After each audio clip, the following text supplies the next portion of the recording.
선교의 기쁨과 불편함.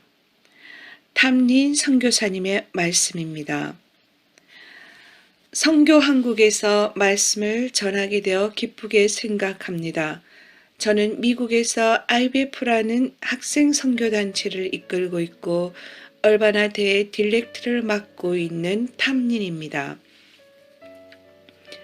지금 미국의 IBF 학생들은 선교한국 2016 대회를 위해 중보기도하고 있습니다. 미국에서도 매 3년마다 대학생 선교 대회를 열고 있는데 바로 얼바나 대회입니다. 2015년 12월에 얼바나 선교 대회에서는 1만 6천 명의 대학생이 참석했습니다.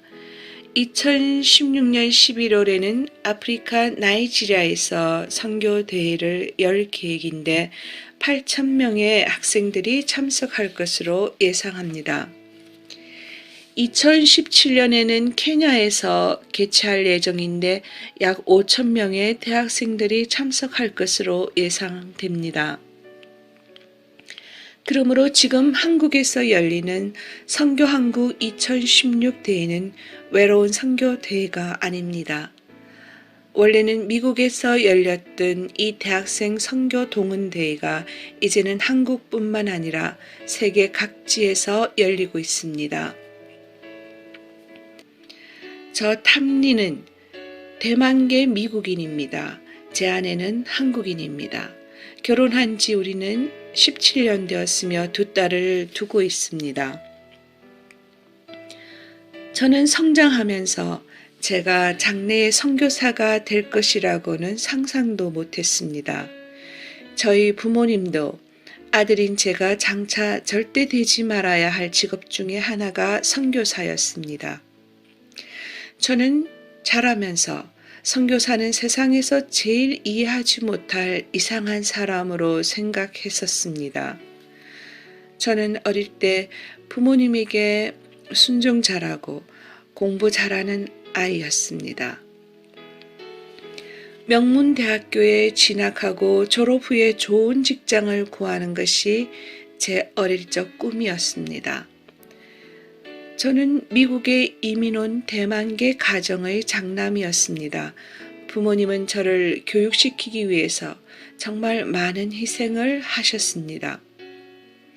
부모님은 경제적인 문제로 미국으로 이민을 오셨기 때문에 자녀 세대는 가난을 겪지 않게 하시려고 최선을 다하셨습니다. 그런데 제가 주님의 은혜를 받고 선교사로 헌신한 후에 정말 제 자신에게 그리고 우리 부모님께 크나큰 시련이 찾아왔습니다. 오늘 그런 내용을 여러분과 나누기 원합니다. 마가복음 10장에 나오는 젊은 부자 간호는 어쩌면 제 모습이었을 것입니다. 또한 저뿐만 아니라 이 선교한국 2016 대회에 모인 많은 대학생 젊은이들의 모습이 될 것입니다. 젊은 부자 간호는 예수 그리스도를 따르는 일에 열정을 가지고 있었습니다.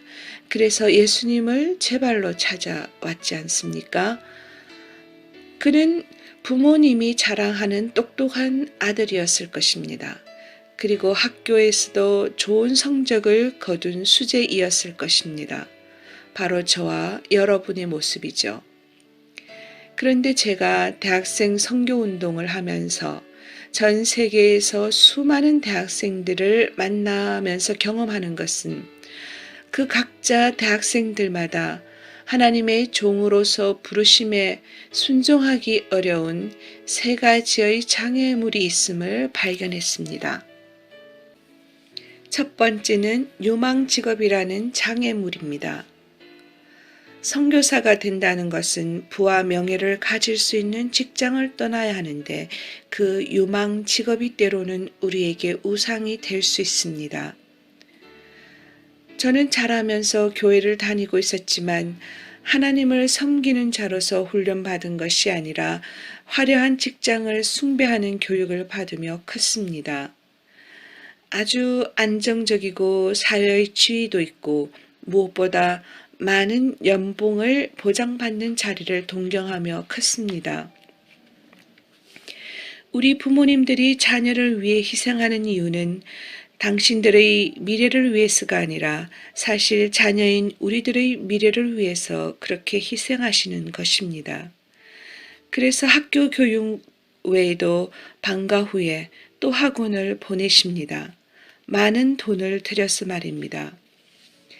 장래에 안정된 직장이라고 하는 우상을 자녀에게 보상해주기 위해서 그렇게 부모님들은 뼈 빠지게 일하면서 희생하신 것입니다.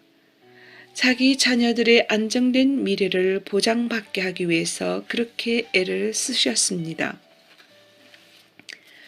그러면서 우리 자신들도 그 부모님들이 추구하고 예배했던 그 우상인 유망 직업을 자연히 숭배하게 되었습니다. 사실 저는 선교사가 되기 전까지 굉장히 잘 나가고 있었습니다. 본문의 젊은 부자 가는 같이 말입니다. 저는 다니던 고등학교의 수석뿐만 아니라 주 전체의 수석을 차지했습니다. 그래서 ESPN TV 방송에도 출연했고 어느 잡지의 표지 모델로 나온 적도 있었습니다. 부모님들은 제 기사를 볼 때마다 자기 집 아이들에게 이렇게 말했죠. 너도 탐처럼 공부를 잘해봐라. 엄마들은 딸에게 탐 같은 남자를 찾아서 결혼해야 한다고 했습니다. 저는 하버드에 진학했고 연봉이 수십억 되는 직장을 얻기 위해서 대학교에서도 열심히 공부했습니다. 돈 많이 버는 직장을 구하려면 대학에서도 열심히 공부해야 했습니다. 모든 과목에 A학점을 받으려고 노력했습니다. 그리고 대학을 졸업하면 하버드에서 MBA를 하려고 준비 중에 있었습니다. 그러던 어느 날 공부하는 중에 그 모든 목표를 향해 계속 착실하게 가고 있는데 갑자기 제 마음 가운데 공허함이 찾아왔습니다. 뭔가 저 밑에서부터 내 삶이 뭔가 빠진 게 있다는 속삭임이 들려왔습니다. 제가 그날 예수 그리스도를 만났습니다. 그때 주님은 제게 사명을 주셨습니다. 탐, 내가 가진 모든 것을 팔아서 가난한 사람에게 나눠주고 나를 따르면 하늘의 보화가 너를 기다리고 있을 것이다. 그리고 와서 나를 쫓으라. 그렇게 해서 제가 수억대 연봉을 보장받는 직업을 포기하고 하나님의 부르심에 응답해서 간 곳이 캠퍼스 선교사였습니다. 사실 학원 선교사는 연봉도 보장받지 못하고 안정감도 없고 사실 편안함이라고는 하나도 없는 직업입니다. 심지어는 친구들로부터 모욕과 수치를 견뎌야 하는 그런 결정이었습니다. 하버드를 졸업했던 동기 친구들은 부모들이 다 기대하고 부러워했던 직업을 가졌는데 저는 학원 선교사가 된 것입니다. 이제는 저를 부러워하고 칭찬했던 부모들은 자기 자녀들에게 너 탐 알지? 탐처럼 살면 절대 안 돼. 딸 가진 부모들은 탐을 봐. 탐 같은 남자와 결혼할 생각은 꿈도 꾸지 마라. 그러니 직업적인 관점에서 볼 때 학원 선교사는 아주 어려운 일이었습니다. 그래서 제가 하루는 하나님 앞에서 이렇게 부르짖었습니다. 하나님, 저를 선교사로 서실 거라면 복을 주셔서 좀 더 편한 삶을 살게 해주지 않으십니까? 예수님은 부자가 천국에 들어가는 것이 얼마나 어려운지 말씀하십니다. 예수께서 둘러보시고 제자들에게 이르시되 재물이 있는 자는 하나님의 나라에 들어가기가 심히 어렵도다 하시니 제자들이 그 말씀에 놀라는지라. 예수께서 다시 대답하여 가라사대 얘들아, 하나님의 나라에 들어가기가 어떻게 어려운지, 약대가 바늘기로 나가는 것이 부자가 하나님의 나라에 들어가는 것보다 쉬우니라 하신대. 우리는 대학생들과 청년들로서 어떻게 하나님의 나라에 들어갈 수 있겠습니까? 어떻게 살아야 하겠습니까? 마가복음 10장 초반부에 보면 예수님께서 우리들에게 하나님의 나라에 들어가려면 어떻게 해야 되는지 가르치셨는데 어린아이처럼 되면 하나님의 나라에 들어갈 수 있다고 하셨습니다. 내가 진실로 너희에게 이르노니 누구든지 하나님의 나라를 어린아이와 같이 받들지 않는 자는 결단코 들어가지 못하리라 하시고 24절에도 이 사람들아 라고 했을 때 어린아이야 라는 뜻입니다. 제자들이 그 말씀에 놀라는지라 예수께서 다시 대답하여 가라사대 얘들아 children 하나님의 나라에 들어가기가 어떻게 어려운지 어린아이들은 물질적인 것이나 환경에 의존하지 않고 하나님만 의지하는 순전함이 있습니다. 자기의 힘으로 얼마든지 넉넉하게 살 수 있는 능력이 있는 어른들은 하나님의 나라에 들어가기가 어렵다는 이야기입니다. 예수님께서 제3 가운데 도전하셨던 부분이 바로 재정적인 부분입니다. 왜냐하면 제가 평생 살아가면서 재정적으로 넉넉한 삶을 추구하고 있었기 때문입니다. 저는 전공이 경제학이었고 제가 제일 좋아하고 잘하는 과목이 수학이었습니다. 그리고 하나님보다 물질적인 안정에 의존하도록 교육받고 컸습니다. 제가 외국으로 나간다고 한다면 좀 더 좋은 교육을 위해서 유학을 가거나 좋은 글로벌 직장에 취직하기 위해서 외국을 떠난다고 생각했지 가난한 사람들을 섬기기 위해서 선교사로 외국으로 떠날 것이라고는 상상도 못했습니다. 한번 생각해 보십시오. 우리가 물질적인 풍요로움을 추구하고 환경의 안정감을 추구하는 그런 삶이 하나님의 뜻에 순종하는 우리의 삶을 얼마나 많이 방해하고 있는지요. 열방을 향해서 복음을 들고 가기 위해서 저와 여러분이 가지고 있는 모든 것을 팔아서 이웃들에게 나눠주는 일이 얼마나 어려운 일입니까? 선교의 부름에 순종하는 데 두 번째 장애물은 관계적인 우상입니다. 지역사회의 이웃들과의 관계, 친구와 관계, 심지어 부모와의 관계가 우상이 될 수 있습니다. 어떤 사람들은 물질적인 유혹은 크지 않지만 물질적인 유혹은 내려놓을 수 있지만 제가 주님을 위해서 남자나 여자친구는 포기할 수 없다는 사람이 있습니다. 관계의 우상을 버리는 것은 결코 쉽지 않습니다. 제게 있어서 예수님을 따르는 데 있어서 가장 어려운 관계의 우상은 제 부모님과의 관계였습니다. 제가 우리 부모님을 위해서라면 어떤 것이든 할 수 있을 정도로 사랑합니다. 왜냐하면 저를 위해서 정말 엄청난 희생을 하시면서 저를 키우셨기 때문입니다. 그래서 부모님이 저를 늘 자랑스러워 하셨으면 좋겠다는 마음을 갖고 있었습니다. 그런데 예수님께서 우리에게 분명하게 말씀하시기를 나를 따르는 것이 때로는 내 부모와 형제들을 불편하게 할 수도 있다고 하십니다. 예수 그리스도께서 그렇게 하셨던 것처럼 부모와 형제들에게 수치가 될 수도 있습니다. 제가 처음에 학원 선교사로 헌신하겠다고 부모님께 말씀드렸을 때 저희 부모님은 교회를 다니시는 분들이었지만 저를 붙잡고 밤새 논쟁하시면서 저를 말리셨습니다.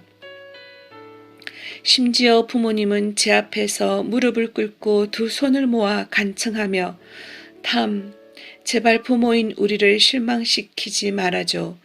탐, 우리 생명이 내 손에 달려있다. 제발 우리 가족을 다 망하게 할 거냐? 그렇게 논쟁하던 그때 저를 이렇게 협박하기도 했습니다.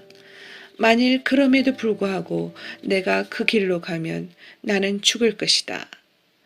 그래서 제가 선교사가 된 후에 실제로 부모님은 오랫동안 저와 연락을 끊으셨습니다. 제가 어머니께 안부 전화를 드리면 전화를 받지 않으셨습니다. 제가 편지를 보내도 답장하지 않으셨습니다. 어머니께서 심각한 우울증에 빠지기도 하셨고 교회에 나가는 일도 중단하셨습니다. 7년 뒤에 저희 어머님은 암에 걸리셨습니다. 1년밖에 살지 못한다는 선고를 받았습니다. 그래도 저희는 화해하지 못했습니다. 저는 하나님께 울며 부르짖었습니다. 하나님, 저를 선교사로 부르셨으면 좀 더 상황을 편안하고 쉽게 만들어 주셨어야죠. 선교를 위해서 예수님을 따르는 일은 종종 어려운 결정입니다. 이 젊은 부자 청년처럼 이 부라고 하는 것, 풍요라는 것은 우리 정체성의 중심에 자리 잡고 있습니다. 그게 직장이 될 수도 있고 돈이 될 수도 있고 이웃과의 관계일 수도 있습니다. 그러나 그것을 포기하고 예수님을 따르는 일은 가치 있는 일입니다. 제가 선교사로 헌신하고 캠퍼스 선교사로 사역하는 동안 수많은 대학생들의 삶이 변화되는 것을 보았습니다. 제가 미국에서 캠퍼스 사역을 하는 동안 해외 선교에 대해서는 특별히 관심을 갖지 못했습니다. 하나님은 저를 해외 선교사로 부르시기 위해서 제 아내를 사용하셨습니다. 우리가 결혼 전에 데이트를 할 때 아내가 하루는 나하고 다른 나라에 가서 선교하는 것에 대해서 생각해 본 적이 있어요? 아니요, 나는 미국이 좋아요. 나는 미국에서 계속 사역하랍니다. 그게 저와 결혼하기 위한, 배우자로 확인하기 위한 아내의 시험 질문이었습니다. 저는 그것도 모르고 그 시험에 낙제하고 말았습니다. 그런데 하나님께서 말씀으로 제 마음을 바꾸셨습니다. 제가 미국의 대학생 선교대회에 참석해서 창세기에서 계시록에 이르기까지 하나님은 선교의 하나님이란 사실을 발견하게 되었습니다. 하나님은 전 세계에 있는 50억 인구가 복음을 듣지 못해서 미전도 종족으로 남아있는데 그들을 불쌍히 여기고 관심을 가지고 계심을 깨닫게 되었습니다. 세계 선교를 위해서라면 무엇이든지 주님이 시키시는 일은 제가 순종하겠습니다. 라고 제가 응답했습니다. 아내와 저는 베트남, 라오스, 캄보디아의 단기 선교를 떠났습니다. 그 단기 선교를 통해서 장기적으로 헌신할 수 있는 지역들을 탐색했습니다. 2002년에 결국 하나님께서 우리를 몽골로 보내셨습니다. 거기서 우리는 기독학생 운동을 시작하는 개척 선교를 하게 되었습니다. 그건 정말 두려운 일이었습니다. 몽골은 전에 공산주의 국가였고 1989년까지 단 한 명의 크리스천이 없었던 나라였습니다. 2000년에 처음으로 성경이 몽골어로 번역되었습니다. 나라도 아주 빈곤했습니다. 무엇보다 제일 무서웠던 것은 겨울에 너무 추웠습니다. 영하 40도까지 내려갔습니다. 전에 우리는 미국에서 따뜻한 샌프란시스코에 살고 있었던 터였습니다. 하나님, 저희가 여기서 살아남기나 할까요? 저를 선교사로 부르실 거라면 좀 더 쉬운 곳으로 보내주셨어야죠.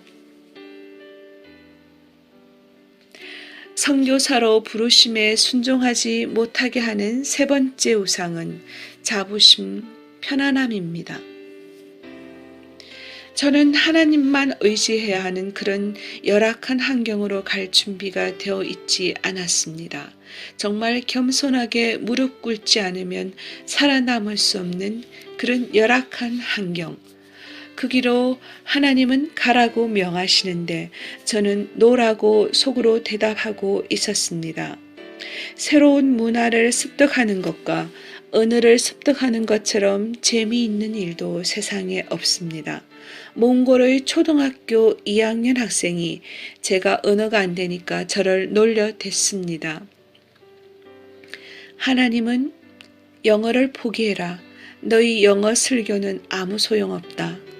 미국의 친한 친구들을 두고서 낯선 곳으로 간다는 것처럼 흥미없는 일도 없습니다. 우리는 정말 외로웠습니다. 아내와 저는 서로 바라보며 말했습니다. 우리는 친구가 아무도 없군요.